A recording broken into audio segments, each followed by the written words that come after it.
Hello everyone, इस video में आज हम मार्क सॉफ्टवेयर में बोम यानी बिल ऑफ मटेरियल के बारे में जानेंगे।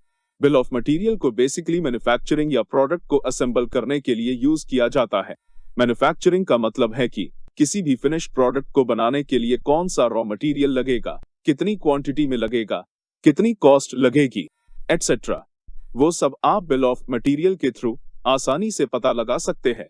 तो आइए अब देखते हैं कि कैसे आप मार्क सॉफ्टवेयर में बिल ऑफ मटेरियल को यूज कर सकते हैं। इसके लिए आप मास्टर्स से मार्क सेटअप से कंट्रोल रूम पर आएंगे, फिर BOM सर्च करके एक्सेप्ट करेंगे। तो यहाँ आपको ऑप्शन मिलेगा bill of material, general manufacturing, Y for issue and receive. इसका मतलब है कि अब जैसे जब भी किसी प्रोडक्ट की मैन्युफैक्चरिंग होती है तो पहले उसे प्रोडक्शन डिपार्टमेंट को मैन्युफैक्चरिंग के लिए इशू किया जाता है और फिर मैन्युफैक्चरिंग होने के बाद फर्दर प्रोसेस के लिए उसे प्रोडक्शन डिपार्टमेंट से रिसीव करते हैं। तो अगर इसी प्रोसेस को फॉलो करके बिल ऑफ मटेरियल क्रिएट करना चाहते हैं तो वाई सेलेक्ट करेंगे। फिर है डायरेक्ट मैन्युफैक्चरिंग। इसका मतलब है कि अगर आपके पास रॉ मटेरियल है और आप डायरेक्टली मैन्युफैक्चरिंग करना चाहते हैं तो आर सेलेक्ट करेंगे, और अगर चाहे तो बोथ भी सेलेक्ट कर सकते हैं। फिर है रिवर्स मैन्युफैक्चरिंग। इसका मतलब है कि अगर फाइनल प्रोडक्ट को वापस रॉ में कन्वर्ट करना चाहते हैं, यानी अगर किसी असेंबल्ड प्रोडक्ट को डिसअसेंबल करना चाहते हैं तो वाई सेलेक्ट करेंगे। इसके बाद है bill of material formula in 3/5 decimal, यानी कि क्वांटिटी में 3 डेसिमल प्लेसेस हो या 5 डेसिमल प्लेसेस, तो अपने अकॉर्डिंग ऑप्शन सेलेक्ट कर लेंगे और फिर एस्केप की प्रेस करके चेंजेस को सेव कर देंगे। इसके बाद अब आप ट्रांजैक्शन पर आएंगे तो आप देखेंगे बिल ऑफ मटेरियल का ऑप्शन यहाँ इनेबल हो गया है। अब इस वीडियो में हम कंप्यूटर असेंबल करने का एग्जाम्पल ले रहे हैं कि एक कंप्यूटर को रॉ मटेरियल से फिनिश्ड प्रोडक्ट तक बनाने में कितनी आइटम्स लगती है। तो अब पहले आप सेलेक्ट करेंगे मैन्युफैक्चरिंग फॉर्मूला।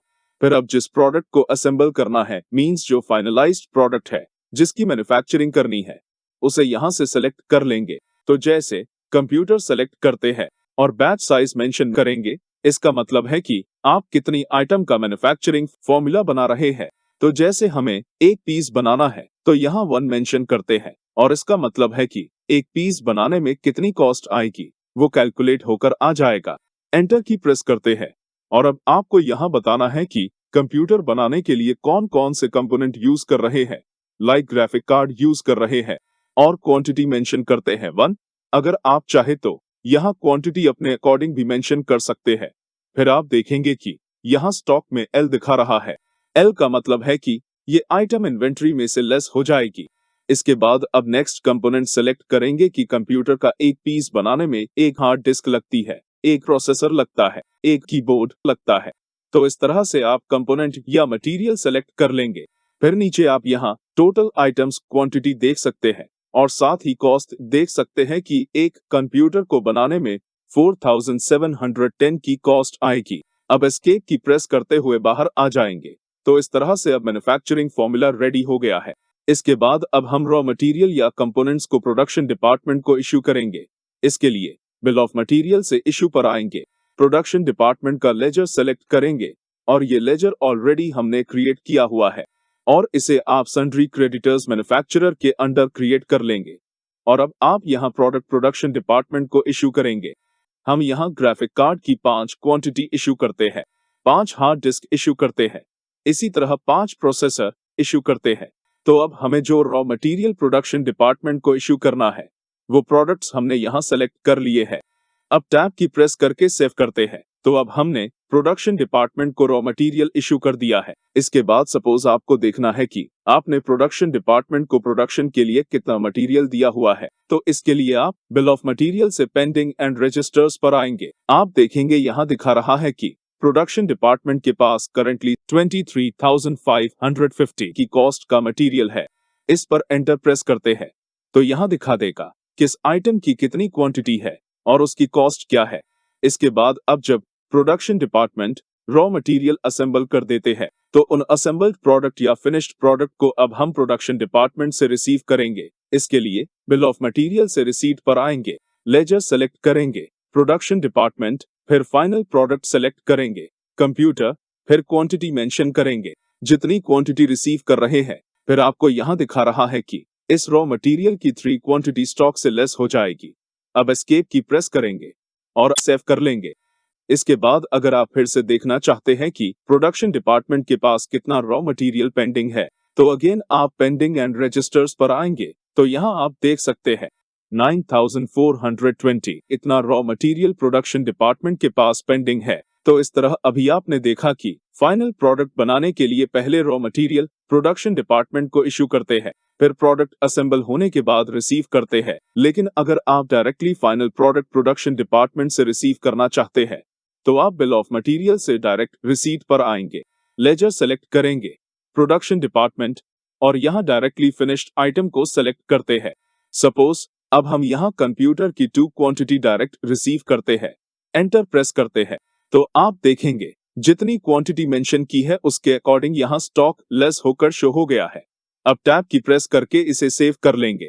फिर इसके बाद आप चाहे तो डायरेक्ट रिसीट को मॉडिफाई भी कर सकते हैं और अगर चाहे तो इशू और रिसीट को भी मॉडिफाई कर सकते हैं। इसके बाद नेक्स्ट है कि अगर आप फाइनल प्रोडक्ट की कॉस्टिंग रिपोर्ट जनरेट करना चाहते हैं तो आप बिल ऑफ मटेरियल से कॉस्टिंग पर आएंगे, यहाँ से कंप्यूटर सेलेक्ट करेंगे, एंटर प्रेस करते हैं। फिर आप चाहे तो इस रिपोर्ट को प्रिंट कर सकते हैं या एक्सेल में भी एक्सपोर्ट कर सकते हैं। तो जैसे अभी व्यू करते हैं तो अब आप देखेंगे यहाँ आपको मटेरियल की कॉस्ट और वैल्यू दिखा रहा है और साथ ही यहाँ पर पीस की टोटल कॉस्ट भी देख सकते हैं। इसके बाद अब सपोज आपके पास किसी कस्टमर से कंप्यूटर के 10 पीस का ऑर्डर आया, तो इस केस में अब आपको ये देखना पड़ेगा कि आपके पास कितना रॉ मटेरियल अवेलेबल है और आपको कितने रॉ मटेरियल की जरूरत होगी। तो इसके लिए आप बिल ऑफ मटेरियल से प्रोडक्शन प्लानिंग पर आएंगे। यहाँ आपको 2 ऑप्शंस मिलते हैं, from current stock and from vendor stock.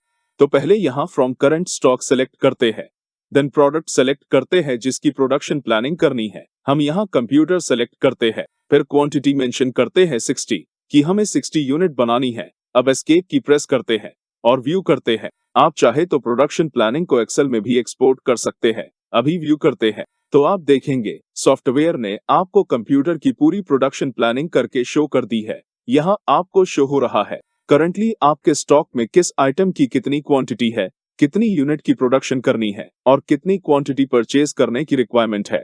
जैसे आप देखेंगे ग्राफिक कार्ड का करंट स्टॉक 43 है, रिक्वायर्ड क्वांटिटी 60 है, 17 पीसेस परचेज करने हैं। तो इस तरह से आप करंट स्टॉक के बेस पर प्रोडक्शन प्लानिंग कर सकते हैं और आप अपना पीओ भी इस रिपोर्ट के बिहाफ पर जनरेट कर सकते हैं। इसके बाद अगर आप यहाँ फ्रॉम वेंडर स्टॉक सेलेक्ट करते हैं तो इस केस में आप देख सकते हैं कि अगर आप 60 कंप्यूटर की प्रोडक्शन करने के लिए प्रोडक्शन डिपार्टमेंट को इशू करते हैं तो उन्हें 60 कंप्यूटर बनाने के लिए कितने मटेरियल की रिक्वायरमेंट होगी। अब यहाँ प्रोडक्शन डिपार्टमेंट का लेजर सेलेक्ट करते हैं, फिर प्रोडक्ट सेलेक्ट करते हैं कंप्यूटर, फिर क्वांटिटी मेंशन करते हैं 60। अब एस्केप की प्रेस करते हैं और व्यू करते हैं और आप देखेंगे यहाँ शो हो रहा है कि करंटली वेंडर के पास कितना स्टॉक है, कितनी यूनिट की रिक्वायरमेंट है और साथ ही यहाँ देख सकते हैं कि प्रोडक्शन डिपार्टमेंट को कितना स्टॉक इशू करना है। तो इस तरह से आप वेंडर स्टॉक के बेस पर प्रोडक्शन प्लानिंग कर सकते हैं। इसके बाद बिल ऑफ मटेरियल में आपको रिवर्स मैन्युफैक्चरिंग का ऑप्शन भी मिलता है और जैसा कि आपको बताया था कि इससे आप फाइनल प्रोडक्ट को वापस रॉ में कन्वर्ट कर सकते हैं, यानी किसी असेंबल्ड प्रोडक्ट को डिसअसेंबल कर सकते हैं। तो रिवर्स मैन्युफैक्चरिंग से पहले एक बार आइटम लिस्ट पर आते हैं। अभी आप देखेंगे यहाँ आइटम्स की क्वांटिटी 45 है। अब रिवर्स मैन्युफैक्चरिंग पर आते हैं, लेजर सेलेक्ट करेंगे, प्रोडक्शन डिपार्टमेंट, फिर फाइनल प्रोडक्ट सेलेक्ट करेंगे, कंप्यूटर जिसे डिसअसेंबल करना है, क्वांटिटी मेंशन करेंगे जितनी क्वांटिटी डिसअसेंबल करनी है।